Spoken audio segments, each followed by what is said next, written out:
नमस्कार, मैं हूं अमित कुमार। स्वराज एक्सप्रेस में आपका स्वागत है और आप देख रहे हैं देश प्रदेश और आपके शहर की नब्ज टटोलने वाला हमारा खास कार्यक्रम बिग डिबेट। मध्य प्रदेश की सत्ता के लिए स्थायी भाव बनती जा रही बीजेपी सरकार की यह उपलब्धि किसानों के दम पर बन पाई है। किसान पुत्र मुख्यमंत्री की अगुवाई में किसानों के लिए आसमान से तारे तोड़ लाने जैसा दम भरा जाता है। लेकिन इसकी हकीकत क्या है, ये जबलपुर में यूरिया की पूरी खेप गायब हो जाने से साफ हो गया। यूरिया को लेकर पिछले साल भी बवाल मचा था। तब दावा किया गया था कि किसानों को संकट नहीं होने दिया जाएगा, लेकिन सारे दावे हवा में रह गए। सरकारी स्तर पर परिवहन किया जा रहा यूरिया निजी वेयरहाउसों तक पहुंच गया, जो साबित करता है कि खाद में कितना बड़ा खेल हो रहा है। इसी पर देखिए हमारी खास पेशकश, खाद का खेला। इस पर चर्चा करने के लिए हमारे साथ मेहमानों का एक पैनल मौजूद है, जिससे मैं परिचय कराऊं उससे पहले देखिए ये खास रिपोर्ट। देश में अन्नदाता सियासत का केंद्र बिंदु रहा है। देश में किसान की कोई भी समस्या हो, पर समस्या को लेकर पिसता सदैव किसान ही है। मध्य प्रदेश में यूरिया और खाद की समस्या किसी से छिपी नहीं है। खाद की समस्या आए दिन सामने आती रहती है और सरकार कोई भी रही हो, खाद की समस्या से निजात दिलाने का दावा सभी करते रहे हैं। बावजूद इसके खाद की फिलहाल समस्या खत्म होती नजर नहीं आ रही है। ताजा मामला संस्कारधानी जबलपुर का है, जिसको लेकर सियासत भी खूब हो रही है। आईजी बैठे हैं और एसपी बैठे, तत्काल एफआईआर करो और एफआईआर करके पकड़ो इनको। नमस्कार सर, करेंगे सर आज। ये नहीं चल सकता भाई, किसान कैसे खाद डाइवर्ट कर दिया है। दरअसल जबलपुर समेत मंडला, डिंडोरी, दमोह और सिवनी के लिए यूरिया की रैक में से अधिकतर यूरिया 4 जिले की सहकारी समितियों तक पहुंच नहीं पाई। वहीं अधिकतर कई टन यूरिया गायब होने की खबर सामने आई, जिसके बाद जबलपुर से लेकर भोपाल तक हलचल मच गई। सीएम ने इस मामले को लेकर बैठक की। वहीं सरकार की सख्ती के बाद कुछ वक्त बाद यूरिया निजी गोदाम में बरामद की गई। वहीं इस मामले के बाद से विपक्ष भी आक्रामक है। कमलनाथ का कहना है कि मध्य प्रदेश में रोज नए घोटाले हो रहे हैं और सरकार के कामकाज को लेकर कमलनाथ ने कई सवाल भी खड़े किए। खाद की बात हो, बीज की बात हो, जहां देखो एक भ्रष्टाचार की व्यवस्था बनाई हुई है। ये एक सिस्टम बना हुआ है, पंचायत से लेके मंत्रालय तक भ्रष्टाचार। बहरहाल खाद को लेकर खेल सामने आया है और मामले को लेकर मध्य प्रदेश में सियासी भूचाल है। ऐसे में देखने वाली बात यह होगी कि मध्य प्रदेश की सियासत में जो यूरिया की किल्लत है, उससे किसानों को कैसे और कब निजात मिल पाती है, और इस मामले में जो जिम्मेदार अधिकारी हैं और कर्मचारी हैं, उन पर किस तरह की सख्त कार्रवाई होती है। सलमान खान, स्वराज एक्सप्रेस। इस मुद्दे पर ज्यादा चर्चा के लिए मौजूद हैं इस समय हमारे साथ अनिमेष भार्गव जी बीजेपी के प्रवक्ता हैं, जितेंद्र मिश्रा जी कांग्रेस के प्रवक्ता हैं, और आशीष जी वरिष्ठ पत्रकार हमारे साथ मौजूद हैं स्टूडियो में। आशीष जी, आपका बहुत बहुत स्वागत है। आप सभी का बहुत बहुत स्वागत है। शुरुआत करें अनिमेष जी, आपने देखा होगा कि किस तरह से मुख्यमंत्री जी जब हरकत में आए 3 घंटे के भीतर ही पूरी खेप समझ में आई कहां पर है। तो आखिर ये सब चल क्या रहा है? देखिए, भारतीय जनता पार्टी सरकार, माननीय मुख्यमंत्री जी जीरो टॉलरेंस की पॉलिसी पर कि भ्रष्टाचार को हम बिल्कुल भी टॉलरेट नहीं करेंगे, काम करती है। जैसे ही उनके संज्ञान में ये मामला आया कि कुछ इस तरह की कालाबाजारी चल रही है, उन्होंने आनंद फानंद बिल्कुल सब काम छोड़ के पहले इस पर ध्यान दिया और अधिकारियों को सख्त निर्देश दिया कि जो भी कालाबाजारी की जा रही है उसके खिलाफ कार्रवाई की जाए, चाहे वो कोई भी हो। इसके अलावा आप देखेंगे कि सिर्फ ऐसा नहीं है कि खाद के लिए हो, आप जबलपुर का केस देखेंगे, वहां पे आज बिशप के खिलाफ भी उन्होंने जो भूमि लीज पे ली थी उसका दुरुपयोग कर रहे थे और फंडों का दुरुपयोग कर रहे थे, उसके खिलाफ भी कार्रवाई की। और ये सिर्फ ऐसा नहीं है कि जो कार्रवाई की जा रही है वो जिला प्रशासन हो, इसमें यूडब्ल्यू को भी संलिप्त किया कि यूडब्ल्यू की देखरेख में कार्रवाई होगी, क्योंकि हमारी सरकार भ्रष्टाचार के प्रति जीरो टॉलरेंस की पॉलिसी रखती है। लेकिन पहले भ्रष्टाचार तो हो रहा है अनिमेष जी, पहले भ्रष्टाचार तो हो रहा है। संज्ञान में तो यदि सीएम के संज्ञान में नहीं आएगा तो क्या कार्रवाई नहीं होगी? ये सवाल ये है। नहीं, देखिए, जो भी भ्रष्टाचार होता है या जो भी नियम विरुद्ध काम होते हैं उसके लिए संबंधित एजेंसियां काम करती हैं, विभाग काम करते हैं जी, और वो समय समय पे आप देखेंगे, ऐसा नहीं है इसके पहले चाहे वो ग्वालियर में हो या जबलपुर में हो या बालाघाट में हो, जो अधिकारी भ्रष्टाचार करके पैसा कमा रहे थे उनके खिलाफ भी कार्रवाइयां की गई हैं। तो ऐसा नहीं है कि आज पहली बार कोई कार्रवाई की है हमारी सरकार ने, लगातार हम कार्रवाई करते आ रहे हैं और आगे भी करते रहेंगे। लेकिन देखिए कोई भी चीज है, आज ये डिस्ट्रीब्यूशन चैनल है, डिस्ट्रीब्यूशन चैनल काम कर रहा था और कहीं ना कहीं वो पेपर पे तो जो चैनल डिस्ट्रीब्यूटर होते हैं वो उसको पेपर पे तो सब सही दिखाने की कोशिश करते ही हैं। तो जैसे ही ये मामला संज्ञान में आता है कि यहाँ पे कुछ गड़बड़ हो रही है, उसकी जांच की जाती है और जिस जांच में अगर गलत पाया जाता है तो उस पर कार्रवाई की जा रही है, जो कि एक अच्छे शासक की, एक अच्छे शासन की, एक सेवक की निशानी होती है, जिसपे माननीय शिवराज जी 100% फिट बैठते हैं। बिल्कुल बिल्कुल, आपका जो कहना है अनिमेश जी की, बिल्कुल शिवराज जी जो है 100% फिट बैठते हैं। जितेंद्र जी, ये बताएं कि इस तरह का जो मामला उठता है हर दिन, जैसे अभी बाकी और दूसरे मामले भी आए थे, लेकिन खाद की बात करें तो इसमें अचानक ही देखा तो 3 घंटे के भीतर ही सब कुछ मालूम कर लिया। देखिए अभी अनिमेश जी ने साफ कहा कि इसमें शिवराज सिंह जी ठीक बैठते हैं। आज जो सत्ता में बैठे लोगों का और ब्यूरोक्रेसी का जो गठबंधन है, जो संगठित लूट को अंजाम दे रहा है, उसमें शिवराज सिंह जी सही बैठते हैं। उन्होंने कहा है। आज ये बताइए आप कि आज कौन सा विभाग है जहां भ्रष्टाचार नहीं हो रहा है? कृषि की व्यवस्था 80% इस देश की अर्थव्यवस्था कृषि पर टिकी हुई है, उसी को बर्बाद करने का आपने ठेका ले रखा है। आप ये बताइए कि निश्चित तौर पर मिलीभगत से उस गायत्री वेयर हाउस में कैसे माल पहुंच गया? कहीं ना कहीं आपके अधिकारियों की मिलीभगत थी, कहीं ना कहीं पैसा कमीशन का ऊपर तक जाता है, इसलिए आंख बंद करके बैठे। आपके चैनल ने दिखाया कि एक बाबू और चपरासी के घर में ये सरकार के रहते हुए जब छापा डलता है तो करोड़ों रुपए की संपत्ति और करोड़ों रुपए नगद निकलता है। ये इस सरकार का कामकाज है, ये सरकार की रिपोर्ट आपके सामने है। आज अर्थव्यवस्था कहां जा रही है और ये जो आप संकट देख रहे हैं ये आज से नहीं है। इस देश की अर्थव्यवस्था को अरुण जेटली के सामने जो सौंपा गया, उस दिन इस देश की अर्थव्यवस्था को चौपट होने की शुरुआत हो गई थी। आज देखिए आप कहां खड़ी है इस भारत की अर्थव्यवस्था। लड़खड़ा गई, श्रीलंका बनने के कगार पे भारत आ गया। आज इंपोर्ट कर नहीं रहे। आप ये बताइए मध्य प्रदेश सरकार ने क्या डिमांड की और केंद्र सरकार ने कितना आपको पूरा करने की बात की गई थी? कहीं कुछ नहीं है। हर साल यूरिया का संकट खड़ा होता है, हर साल नकली बीज किसानों के खेत में बांट दिया जाता है। तो ये बिना सरकार की संलिप्तता के, बिना सरकार की जानकारी के ऐसा कैसे हो सकता है? मुझे ये समझ में नहीं आ रहा।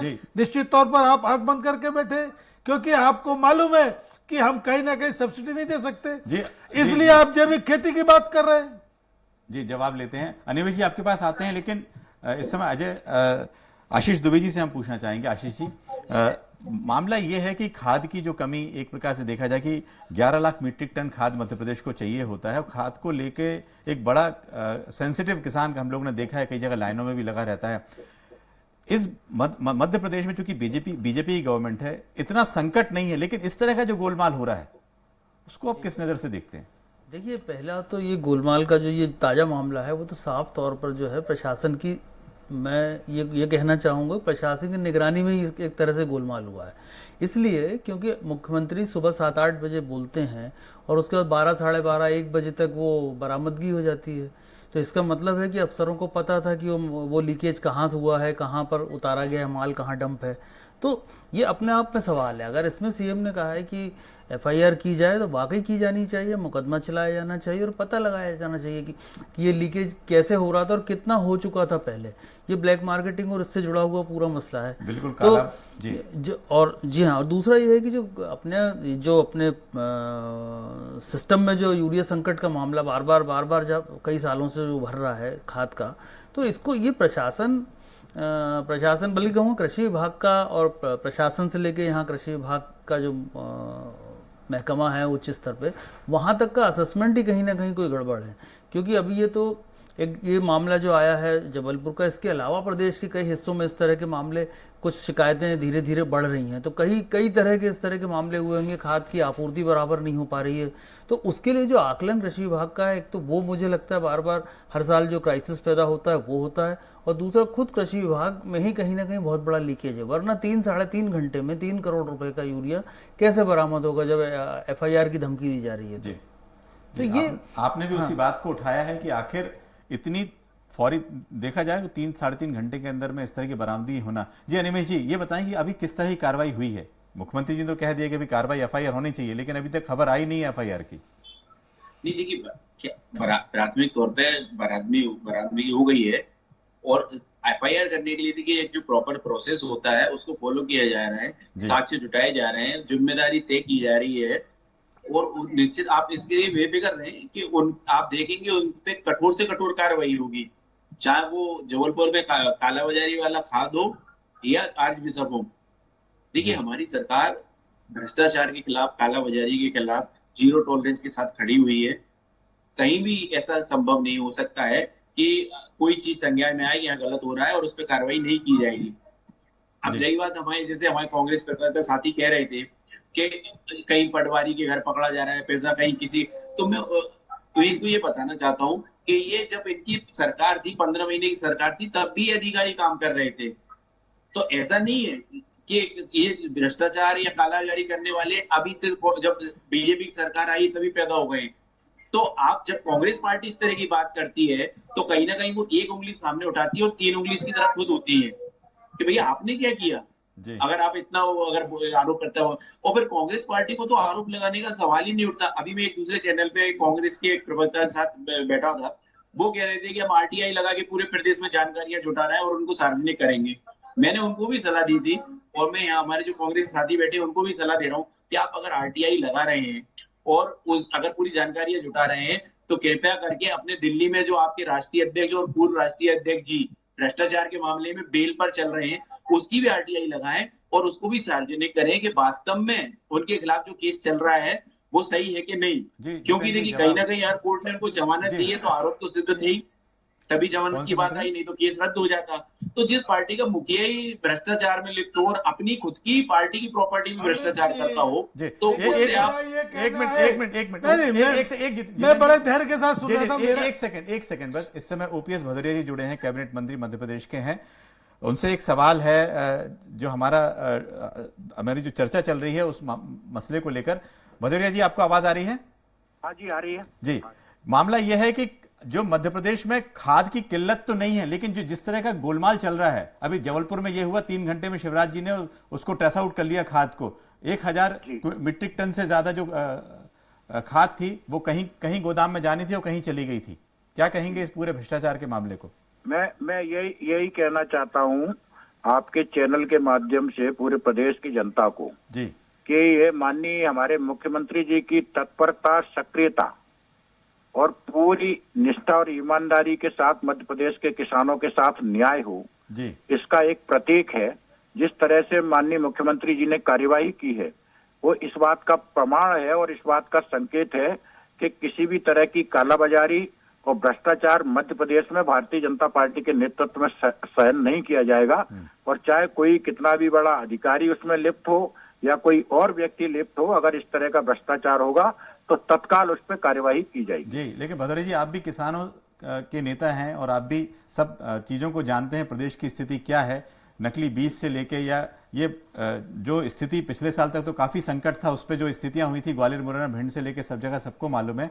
लेकिन यदि मुख्यमंत्री जी के पास ये जानकारी नहीं पहुंचे तो कार्रवाई नहीं होगी क्या? आखिर लोग हिम्मत कैसे कर रहे हैं करने की? ये निश्चित रूप से मैं आज भी अभी भी किसानों के बीच में हूं, अभी भी गांव में बैठा हूं, जब फोन आपसे बातचीत कर रहा हूं जी।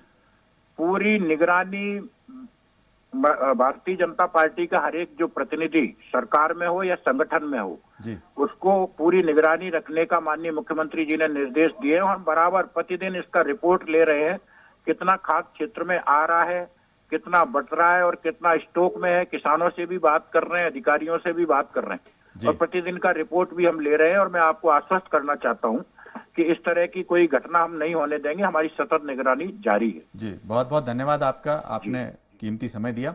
जी, जितेंद्र जी बात कर रहे थे कि उन्होंने कहा कि भाई इस समय सब मंत्री लगे हुए हैं, लेकिन आपका जो अनिमेश जी ने कहा उसके जवाब में कुछ कहना चाह रहे थे। नहीं, देखिए, अनिमेश जी ने अपनी पार्टी और अपनी सरकार के बचाव के लिए बेचारे जितना तर्क दे सकते थे दे दिए, लेकिन आज यथार्थ को न वो हाथ पूछ सकते हैं न आप पूछ सकते हैं। इस देश की, इस प्रदेश की जनता देख रही है। 17 सालों से लगातार एक घिसा पीटा जवाब आता है कि यह भ्रष्टाचार हो गया, आगे नहीं होने देंगे। आगे नहीं होने देंगे। आप ये बताइए, ये तो खुला हुआ है, 3 घंटे के अंदर अगर यूरिया की बरामदी हो रही है तो इसका मतलब है कि जहां डाइवर्ट करने वाले लोगों ने किया था उन्होंने वापस करा दिया, क्योंकि उन्हें लगा कार्रवाई हो जाएगी।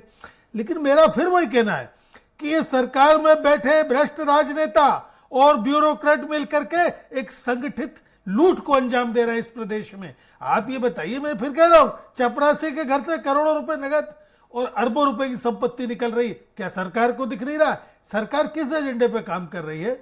इसलिए सरकार को इस पर सुधार करना चाहिए।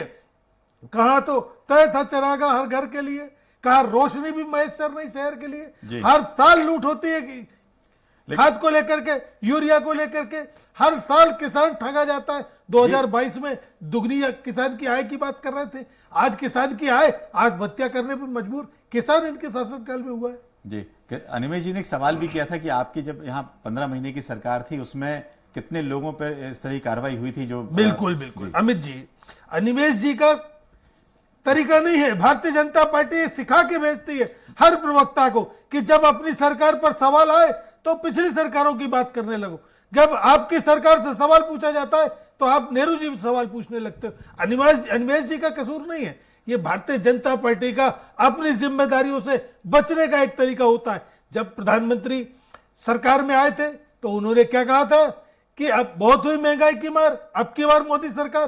क्या हाल है आज इस देश में? कहा स्मृति ईरानी सिलेंडर लेके घूमती थी, आज इस देश में। और सुनिए, इतने गैर जिम्मेदार मंत्री बैठे, निर्मला सीतारमण कहती है मुझे क्या मतलब महंगाई से, मैं तो प्याज लहसुन खाती नहीं हूं। गिरिराज सिंह कहते हैं कि मेरे को तो रेट मालूम नहीं है, मेरे ऊपर कोई फर्क नहीं पड़ता, मेरा तो आलू प्याज सरकार देती है। ये बयान आएंगे जिम्मेदार लोगों के। ये हालत हो गई इस देश में, भ्रष्टाचार की बलि चढ़ गया है और श्रीलंका जैसे हालात इस देश में होने जा रहे हैं। अमित जी जितेंद्र जी, अनिमेश जी आपसे आपके पास आते हैं। आशीष जी, एक सवाल ये है, अभी बातचीत से आया कि जिस तरह से भ्रष्टाचार जैसा मुद्दा आज कांग्रेस के प्रदेश अध्यक्ष कमलनाथ जी से भी प्रेस कॉन्फ्रेंस के समय बात हुई, उन्होंने कहा कि एक दूसरे मसले पे, भ्रष्टाचार के मसले पे मुख्यमंत्री का इस्तीफा तक मांगा। क्या लगता है कि भ्रष्टाचार जैसा मुद्दा अब आगे बढ़ेगा, ऐसा लगता है? देखिए, अभी हाल में जो एक पोषण आहार का मामला अभी सामने आया है, जो उनकी अंतरिम रिपोर्ट है, और जो भी कथित तथ्य जो भी मामला है वो एक वो मामला है। इसके पहले भ्रष्टाचार के कुछ और मामले भी लगातार उजागर हुए हैं और अधिकारियों पे लगातार कार्रवाई हुई। जबलपुर में एक ARTO के पास बेतहाशा संपत्ति मिली है और भी कुछ अधिकारी फंसे हैं, छोटे छोटे अधिकारियों और कर्मचारियों के पास पैसा मिला है। तो भ्रष्टाचार एक मुद्दा तो है। कांग्रेस यदि मुख्यमंत्री का इस्तीफा मांगती है तो वो एक पॉलिटिकल हमला करने की एक तरीका है।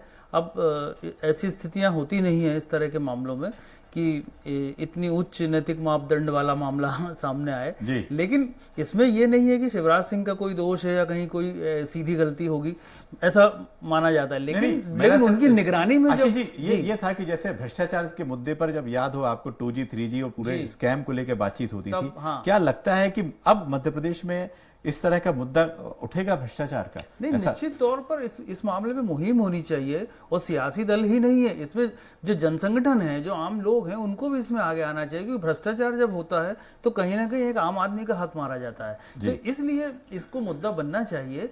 और ये दूसरी बात है, जो जिस तरह से ये सामने मामले आ रहे हैं और ये कहा जा रहा है कि साहब ये अधिकारी तो वही थे और ये थे और अधिकारी एक ही होते हैं, बिल्कुल सही बात है। अधिकारी एक होते हैं, जिसने जो किया उसके साथ चला गया, वो सरकार आई थी चली गई, जो भी अलग बात है। लेकिन उन सरकार को, एक पूर्व मुख्यमंत्री ने भी कहा था कि ब्यूरोक्रेसी एक घोड़े की तरह होती है और उसको साधने के लिए अच्छा घुड़सवार चाहिए होता है। तो वो जो अंकुश जो होना चाहिए, वो अंकुश नजर आना चाहिए। सीएम जब बात करते हैं, निर्देश देते हैं तो एक्शन हो जाता है और रिजल्ट सामने आ जाता है। नहीं होता है तो इस तरह की चीजें सामने आती हैं। तो अगर ये स्थितियां ना हो और प्रशासन अपने आप काम करे, तो वैसा कोई यदि अंकुश होता है तो वो ज़्यादा मुझे लगता है प्रभावशाली होगा और उससे जनता को राहत मिलेगी। इस तरह की चीज़ों से तो ये है कि जब एक्शन होगा, जब कार्रवाई की बात होगी, तब तो अधिकारी काम करेंगे। तो इस तरह नहीं होना चाहिए ये इसमें। और जहाँ तक मुद्दे की बात है, निश्चित तौर पर ये एक बड़ा सेंसिटिव मुद्दा है और इस पर बहुत बात होनी चाहिए, सरकार के स्तर पे, विपक्ष के स्तर पे और जनता के स्तर पे। इस पर बहस होनी चाहिए, इस पर मुहिम होनी चाहिए, ताकि इस पे अंकुश हो। क्योंकि ये मामला किसानों से जुड़ा है, खाद से जुड़ा, हो सकता है खाद आज 1000 मीट्रिक टन ही हो, लेकिन ज्यादा उसकी क्वांटिटी नहीं है। लेकिन मामला जो सामने आया कि जिस तरह से 3 घंटे के भीतर सब कुछ यदि मुख्यमंत्री चाहें तो वो पता लगा सकते हैं, लेकिन उसके बावजूद कई बार ऐसे मामले आते हैं कि भ्रष्टाचार लगातार हो रहा है और कई जगह। लेकिन एक चीज और अनिमेश जी आपसे सवाल है कि कई बार देखने में आता है कि इस समय यदि हमने 3 घंटे में पकड़ लिया कि खाद कहां है या दूसरे कोई मुद्दे पे उस पर कार्रवाई नहीं होती है, सिर्फ उसको यह होता है कि ठीक है हमने आरोपी को पकड़ लिया, लेकिन उसके बाद मामला एकदम दब जाता है। नहीं, देखिए, मैं आपकी बात का जवाब भी दूंगा। पहले मैं आशीष जी की बात से पूरा सहमत हूँ कि देखिए, इस तरह के मामले जब भी आते हैं तो जैसे कि विपक्ष कह रहा है कि मुख्यमंत्री इस्तीफा दें, मुख्यमंत्री इसमें जिम्मेदारी तब उनकी तय होगी जब उनके मामले संज्ञान में मतलब आ जाए उनका मामला और उसमें वो कार्रवाई ना करें। लेकिन आप देखेंगे कि चाहे ये मामला हो चाहे कोई अन्य कोई मामला हो, हमेशा इस भ्रष्टाचार के खिलाफ, कालाबाजारी के खिलाफ हमारी सरकार सख्त से सख्त कार्रवाई कर रही है। रही बात दूसरी, मैं कांग्रेस प्रवक्ता साथी का जवाब देना चाहूंगा। एक, उन्होंने बेरोजगारी की बात करी। मैं उनसे पूछना चाहता हूं कि आखिर वो कौन महान हस्ती थी कांग्रेस की जिसने कहा था कि बेरोजगारी कुछ नहीं होती, एक माइंडसेट है। ये कांग्रेस की विचारधारा है गरीबों और गरीबों के प्रति, बेरोजगारों के प्रति। अब जब इनके मुखिया ये कहते हैं कि गरीबी कुछ नहीं है, बेरोजगारी कोई मुद्दा नहीं है, तो फिर इनको इस तरह की बातें करना शोभा देता नहीं है। रही बात भ्रष्टाचार की, अभी आज ही माननीय कमलनाथ जी ने स्टेटमेंट दिया कि आप देखेंगे आने वाले 1 साल में बहुत सारे घोटाले होंगे और बहुत सारे भ्रष्टाचार केस आएंगे।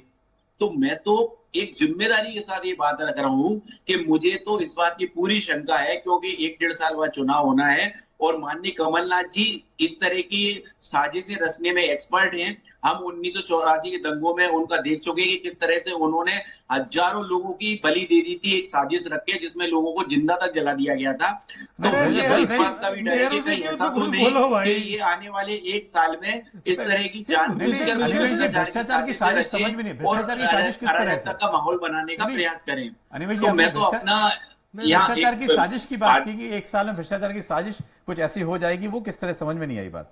नहीं, कमलनाथ जी ने स्टेटमेंट दिया है कि आने वाला 1 साल घोटालों का साल होगा, इसमें आप देखेंगे कि बहुत सारे भ्रष्टाचार के केस आएंगे। आप मुझे बताइए, आखिर कोई पार्टी का मुखिया ये बात कैसे रख सकता है? कैसे हो गया? वो भविष्यवक्ता है? जी, ये बताएं, ये मामला जिस तरह का जो आज कमलनाथ जी ने कहा कि भ्रष्टाचार के मुद्दे को आगे बढ़ाएंगे या उस पर उन्होंने मुख्यमंत्री का इस्तीफा भी मांगा, मसला दूसरा भ्रष्टाचार का था, लेकिन क्या सड़कों पे भी कांग्रेस उतरेगी? क्या लगता है विधानसभा में कुछ घेरेगी? अमित जी, मैं आपको बताऊं, जिस तरीके से हमने जन जागरण के माध्यम से इसके भ्रष्टाचार को उजागर किया था, जिस तरह हमने घर घर चलो के माध्यम से घर घर में दस्तक दी थी और इनके भ्रष्टाचार को उजागर किया था, हम सड़क पर और सदन में दोनों जगह संघर्ष करेंगे और मुख्यमंत्री को इस्तीफा देने के लिए मजबूर करेंगे। इसलिए कि मुख्यमंत्री की संलिप्तता इसलिए नजर आती है कि जिसके मंत्री वो है उसमें ऑटो और मोटरसाइकिल से अरबों टन बांट दिया, अरबों क्विंटल बांट दिया जाता है। माने आप समझिए सैकड़ों टन माल मोटरसाइकिल से खाद्यान्न का बढ़ जाता है। इसमें भी अगर वो कहते कि घोटाला नहीं है तो प्रदेश के मंत्रिमंडल को उनका स्वागत करना चाहिए कि आपने ट्रक के बजाय मोटरसाइकिल से बांट दिया। असल में भ्रष्टाचार जिस विभाग के मंत्री मुख्यमंत्री है उसमें सामने आया है। सीधा सीधा उन्होंने खाद्यान्न का वितरण मोटरसाइकिलों से करा दिया और कितने टनों माल जिसका कि पता नहीं है। जब माल की जांच हुई तो उसमें मोटरसाइकिल के नंबर, ऑटो के नंबर चढ़े हुए हैं। इससे ज्यादा कुछ कहने की जरूरत नहीं। भ्रष्टाचार कहां तक जा रहा है, और चूंकि चुनावी साल है इसलिए भ्रष्टाचार और पनपेगा। जी, चुनावी साल है, ऐसा कहना है कि भ्रष्टाचार और पनपेगा। लेकिन मेरा कहना यह है, बीजेपी और कांग्रेस दोनों के लिए ही किसान जो है एक अहम वोटर है और उसके लिए, किसानों के लिए हिमायती दोनों पार्टियां बताते हैं। लेकिन यह है कि आगे आने वाले समय में भ्रष्टाचार पर लगाम जिस तरह से आज 3 घंटे में लगाई गई है, यदि आगे ऐसी दिखाई नहीं दी तो आगे आने वाले समय में ये सब चुनावी मुद्दा भी होगा। आज के कार्यक्रम में शिरकत करने के लिए आप सभी का बहुत बहुत धन्यवाद। कल फिर हाजिर होंगे नए मुद्दे के साथ बिग डिबेट में। नमस्कार।